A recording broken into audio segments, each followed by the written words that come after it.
Hi, I'm Darnell with Whale Recipes, and this is my review of the Cuisinart Griddler Grill and Panini Press. So let's go ahead and get it unboxed. Alright, so let me show you what it comes with. Basically inside there are two removable plates. I'll show you how those come off in a closer up view in a moment. There's also a pull-out drip tray here in the bottom, and I'll show you that in a close-up view as well. And as far as paperwork, there's like a little registration card, a quick start guide, and the full manual. The manual here, it has about 8 pages of recipes, about 2 recipes per page, so they give you a little to get going with there. And as far as the power information, it has a 2-prong polarized plug, and it's a 1200 watt cooker, so that's kind of on the higher end of wattage usage. About another 600 watts or so, and you'd max out. So you want to be careful of anything else being on the same circuit with this when you're using it. Now they say that the cooker is BPA free on the areas that touch food, and I couldn't find any details about what the coating on the plates is made out of, but it's like a non-stick coating. As far as time and temperature, it doesn't have like a timer, so you just cook as long as you want to with it until you're ready to be done. As far as temperature, there's no temperature controls. They say that it's already calibrated to the perfect grilling temperature. So you just basically plug it in and get going and unplug it when you're done. And you do have the ability to basically open this wide so that both sides are flat so that it's cooking open face. I'll show you that in a moment. But the dimensions for this cooker are 12.8 inches in length by 10.9 inches in width by 6 inches in height, and they say that the grill plates are 10.25 inches by 6.5 inches, and that it weighs 8.2 pounds. And so as I get deeper into this review, I do want to mention that if it reaches a point that's not to your liking, there's over 900 videos here on this channel covering well over 100 different types of countertop cookers and such. Also here in this video that you're watching, there's a timestamps feature in the video description. You can see the timestamps. Also there's a chapters feature, so you can just move to the area that you prefer if you don't want to keep following along chronologically here in this review. Alright, so giving you a closer up view of things, I'm just going to show you around real quick so you get a look around it. You can see basically on the sides here, and get you a quick look around the back. And underneath here, I'll show you how these feet are used in a moment, but you see this kind of like bottom foot can be kind of tilted out. I'll show you how that works in a moment and why they do that.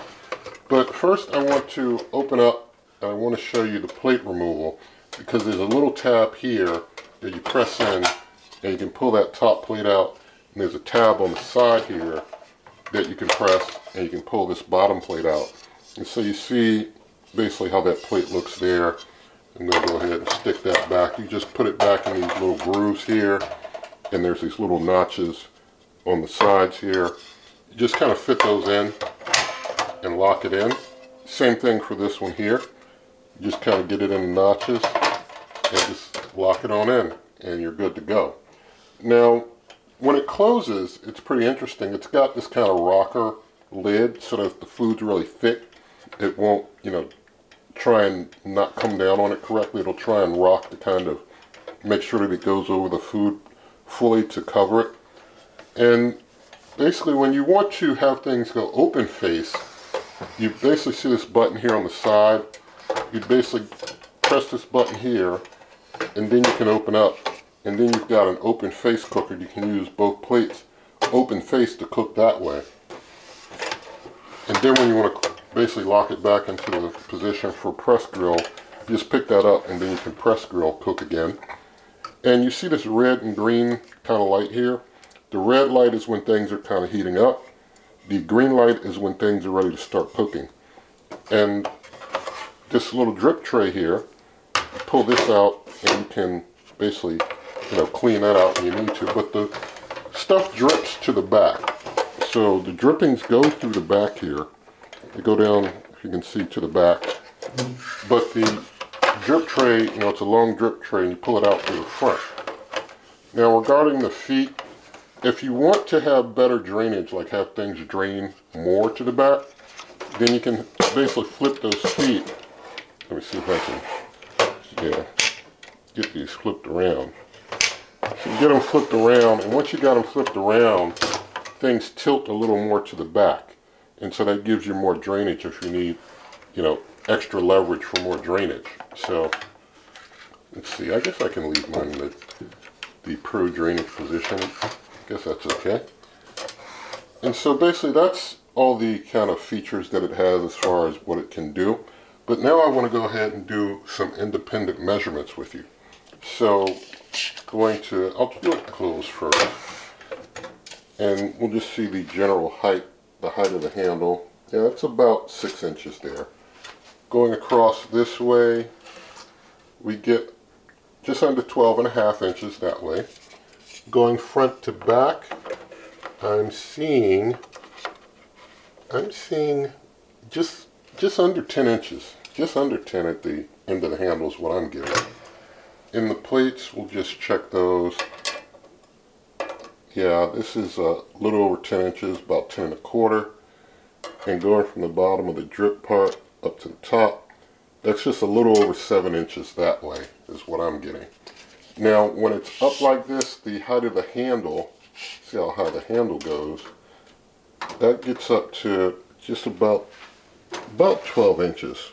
Yeah, almost 12 inches that way when you've got it up like that.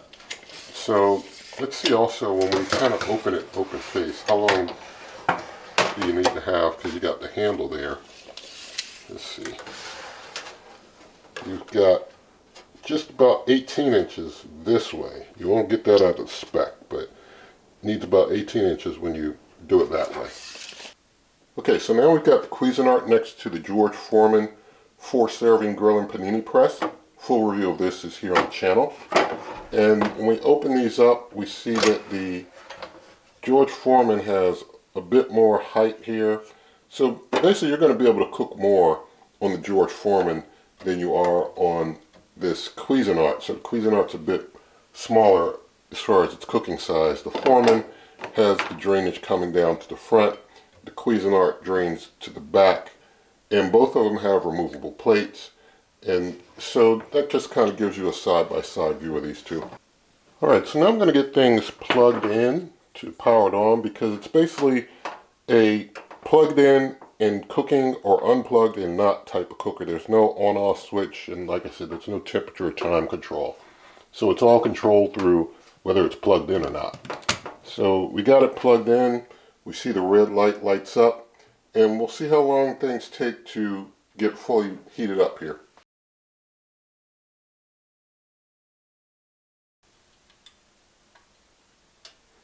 Alright, the light just turned green, so it should be all warmed up. I'm just going to feel around things.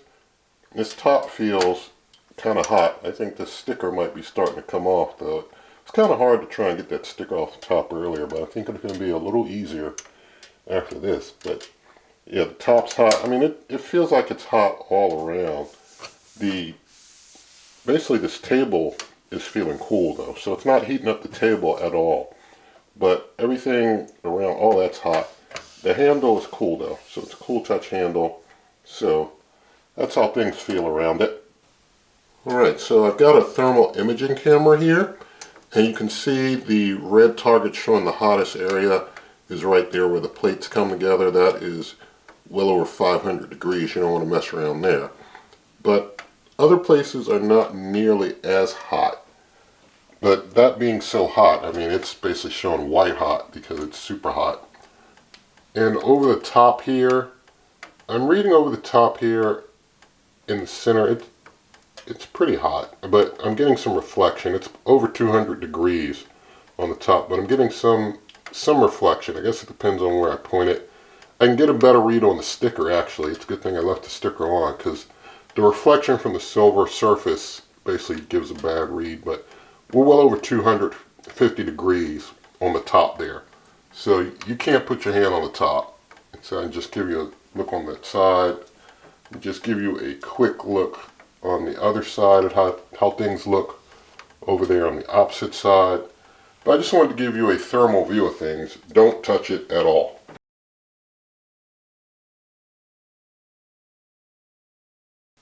Alright, so I'm going to do a grilled toast test now. Got a couple slices of my homemade whole wheat bread here. I've got videos on the channel here of how I make all different types of bread. But I got one slice buttered, one slice not buttered. This is room temperature bread. I'm going to open on up here. Things have continued to heat up here, so the grill stayed hot, and you see it's lit up green, so it's ready to go.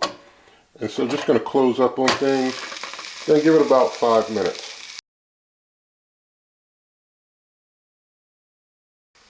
Alright, things have been going for about 5 minutes. No smoke issues or anything of that sort going on, so that's pretty good. So I'm going to go ahead and open up, see what we got after about 5 minutes of grilling. Let's get these off of here real quick. I'm just going to unplug things for the moment. And we see that basically the unbuttered slice here got some good grilling, some good grill marks on there. You can see those. And on the opposite side as well, some good grilling on the back side too. Now on the buttered slice, we see it's got some grill marks on there. On the back of it, also got grilling on the back. So that's pretty good. It was able to grill up the toast pretty nice.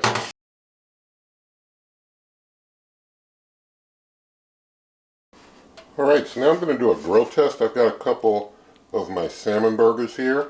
I'll flash the recipe on the screen. So now things are all nice and warmed up, so I'm just going to open up. And there's still butter on there from doing the toast, that's why you see the smoke come out. But just going to put these on. And these are kind of thick, so we'll see how it closes down on them. You see how the lid, kind of tries to hover over. But we'll let these cook for maybe about 5 minutes. I'll give them 6 minutes and then check them out. I'll give them 6.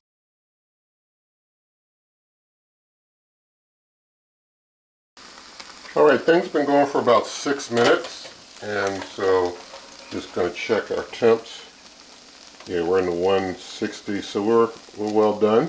Could have done 5 minutes. I guess I always, even though initially I think, well, it only takes 5, I like to just go a little longer. It's just the way it is for me. Trying to get these off of here. Let's see if I can get it off without too much trouble. I think I'm going to need another spatula to help support it. I'm going to unplug this. There was no major smoke issues, which was a good thing. Alright, so get the second one, kind of support it. Put that under there. Alright, that's good. Yeah, nothing's really sticking a lot there. It's just kind of the meat's kind of getting stuck in there. But I'll get the rest of that off later. But we see that it was able to grill up the salmon burgers very nicely. Alright, and while things are still kind of messy in there, I'll just talk to you really quick about how to clean it. Basically, you want to unplug it, let it cool down, open the face and let it cool down fully.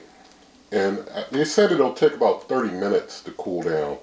So, plan on it sitting there for a good while before you start cleaning it. And they said it, of course, should never immerse the main unit in water. And they said the plates in the drip tray are dishwasher safe. They don't mention what rack level though. And you can use like a warm soapy dishcloth if you want and wipe things down, and then a wet one to wipe the soap off, and then dry things off if you want to just do it by hand. Don't use anything abrasive. And personally, I'll probably just wash everything by hand. So let's talk about the warranty. The cooker comes with a 3-year limited warranty, so that's very nice. And so it was able to do everything very well like a press style of grill Panini press is supposed to do. So it does some pretty decent work. And so nothing in this video is sponsored, nothing given to me. And I like to keep things that way and have some distance. And you can always, in the video description, there are lots of ways to help the channel, but you can also check out my blog, superwaveovenrecipes.com. Again, that's superwaveovenrecipes.com. Buy me a coffee link there.